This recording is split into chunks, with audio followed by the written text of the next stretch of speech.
Sébastien, spoilé, le secret du mouvement Solidarité Verte d'Ophélie et Anthony. Une cellule de crise est constituée à proximité du Spoon, où Ophélie, Solange Fréjean, retient 8 sétois en otage. Anthony, Benjamin Guettet, se charge de surveiller la blessure de Sylvain, Arnaud Henriet. San Senupu, Ulysse, Sébastien Capgras, échafaud d'un plan pour maîtriser la preneuse d'otages. À l'image de Sylvain, Anthony l'en dissuade. Ophélie fait part de ses revendications à la police. Elle affirme être leader de Solidarité Verte, mouvement qui souhaite alerter sur la pollution dans le port de Sète. Elle exige l'interdiction immédiate de tous les plastiques à usage unique et la fermeture du port aux bateaux. Le commandant Constant pense que la preneuse d'otages les a induits en erreur pour gagner du temps. Il en déduit que la ravisseuse s'intéresse, soit à l'un des otages, soit au Spoon en lui-même. Martin charge Roxane de fouiller dans la vie de tous les otages du bar, et il demande à Sarah de centrer ses recherches sur le bâtiment qui abrite le Spoon et son emplacement dans la ville.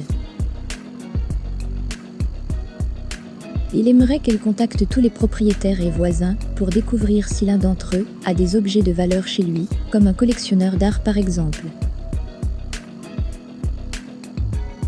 Sarah veut également jeter un œil au cadastre pour voir s'il existe des tunnels qui passent sous le café. Martin rappelle à Roxane et Sarah que chaque minute compte. Chloé confie à Alex qu'elle ne fait que penser à Céleste. Alex pense que Judith doit bien s'occuper d'elle tout comme Marianne. Alex dit à Chloé qu'elle est forte, il estime qu'elle est une femme courageuse, sinon elle n'aurait pas pu le supporter pendant tant d'années. Chloé explique qu'elle est rassurée qu'il soit là. Alex s'excuse auprès de Chloé pour tout le mal qu'il lui a fait. Il s'en veut beaucoup de ne pas avoir été à la hauteur de leur histoire. Les forces de l'ordre se déploient autour du Spoon. Xavier est sous tension. Certains otages envisagent d'attaquer en nombre la braqueuse mais Anthony, son complice, essaie de les en dissuader.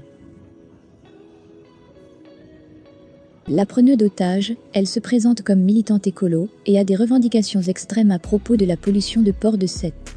Xavier demande à ses hommes de faire des recherches sur ces éco-terroristes. Ils ne trouvent rien, ils pensent qu'il s'agit de fausses annonces. Le mouvement Solidarité Verte d'Ophélie et Anthony est censé être un bon mouvement et peut recommander ou parler aux autorités. Mais ils ont choisi de prendre des mesures extrêmes en prenant et en menaçant des otages à Spoon. Où ira leur fin alors que la police s'est installée pour les encercler tous? Merci d'avoir regardé et à la prochaine vidéo. N'oubliez pas de vous abonner à notre chaîne.